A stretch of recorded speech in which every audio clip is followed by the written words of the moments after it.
You're listening to 105.5 The Colorado Sound. Remember, you can hear us around the world at coloradosound.org. My name's Ben. I'm really excited to be joined by Jarvis Cocker, lead singer of the band Pulp. They'll be at Red Rocks on Monday. Jarvis, Yeah, thanks for being here. yeah, thanks. I'm very much looking forward to going to Red Rocks. I've been told that the dressing room is a cave, so that's going to be. It might be Yes. difficult to get me out of that. I've got a bit of an obsession with caves. Yeah, it's actually it's a wild venue. I mean, you're like inside of a giant rock. So yeah, you're basically in a cave. I do want to ask you though, Jarvis, about your new album. Pulp Okay. released their first album in 24 years, called More earlier this year. It's a two-parter for you because first of all, what made you decide to release a new album after over 2 decades? And how Yeah. would you say it differs from your previous work? Okay. Well, the way it came about was really that we started to play a new song whilst we were on tour. We were on tour in 2023.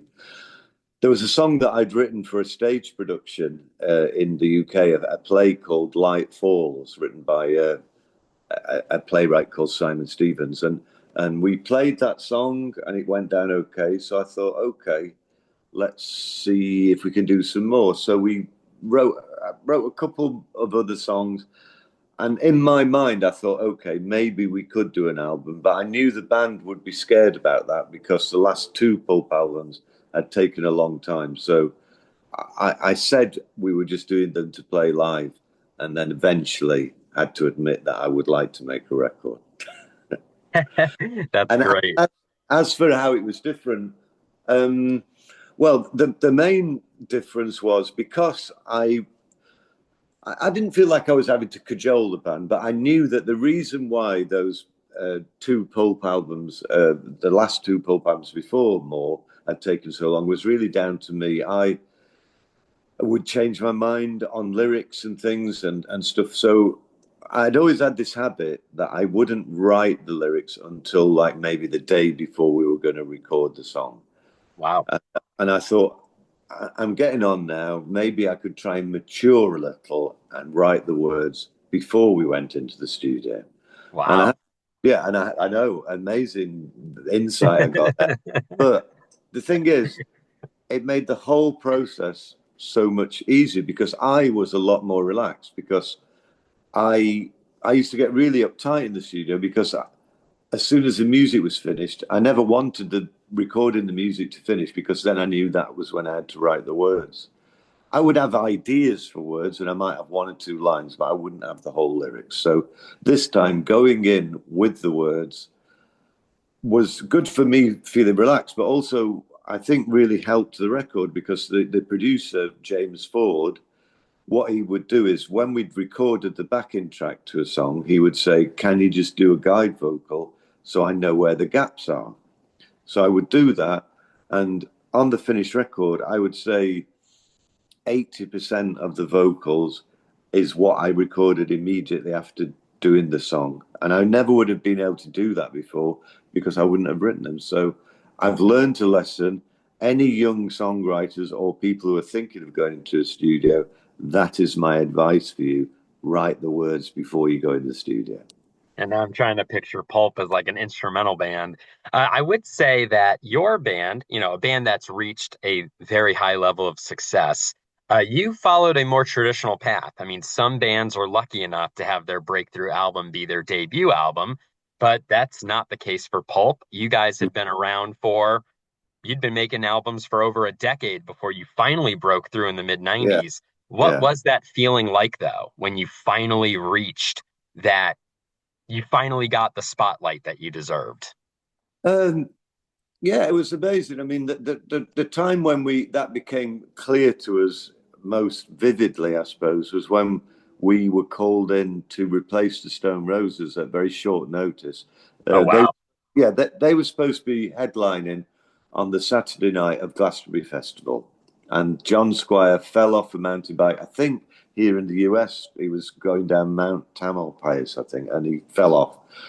So that was we stepped in for them. I think it was 3 weeks after Common People had been a hit in the UK, And so it was the first show that we played since it had been a hit. So I will never forget that evening because when we played Common People, there was this weird sound coming from the audience. And then suddenly I realized the weird sound was they were singing along to it. And that had That's never, awesome. yeah, that had never ever happened to Pulp. And so yeah, it was I realized that we had crossed over some kind of threshold into a different mode of existence at that point. I'm talking to Jarvis Cocker, lead singer of the band Pulp. They'll be at Red Rocks on Monday. And now, Jarvis, you're more than, you're an artist. You're more than just a musician. I know you're a big movie guy. You studied film at St. Martin's in London. You've done some voice acting. Fantastic, Mr. Fox. You're a big movie guy. So what would you say are some of your go-to movies? Um, well, I like films like, there's a film called Kes made by Ken Loach. That was a film, I think, early 70s. And I think it got released in America. I think maybe they put subtitles on it because people were speaking in very broad north of England accents. But it's a story of a kid who lives in a mining community and he finds this kestrel and he trains it. And it's a brilliant film. The music in it is really good as well. And I would say, for a North American viewer, it would probably be a bit exotic, but it's the nearest film, I think. If you look at the scenes in schools and stuff like that that are in the film, very, very similar to how I remember my school days. So you could get an insight into Pulp's background by watching that film. What was it like working with Wes Anderson on Fantastic Mr. Fox? Yeah, well, I mean, for Fantastic Mr. Fox, I did some voice stuff after. It was an animated film, so I wasn't involved. But I was in Asteroid City, and that was an amazing experience. That was towards the end of the lockdown.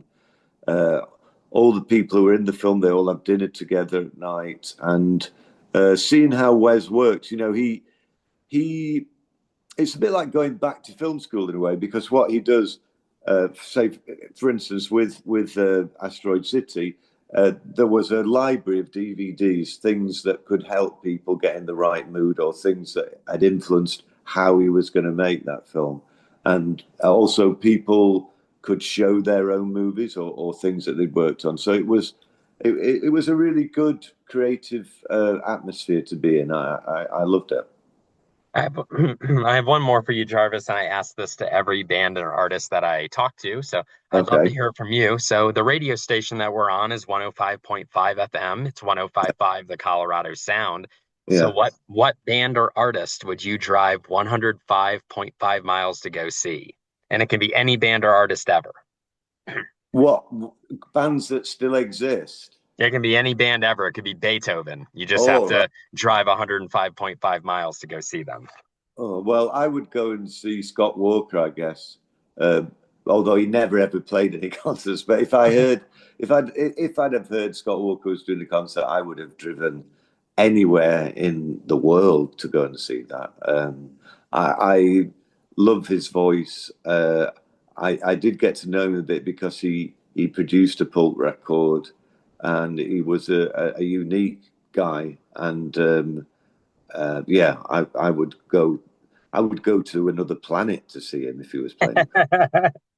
I love it. I love it. Well, Jarvis, thank you for joining me. I really appreciate it. And good luck on Monday at Red Rocks. Yeah, well, if you're around, come down and have a look. I may just do that. I can All get some right. tickets, so I might see you then. All right. Nice one. Nice to speak to you. Bye.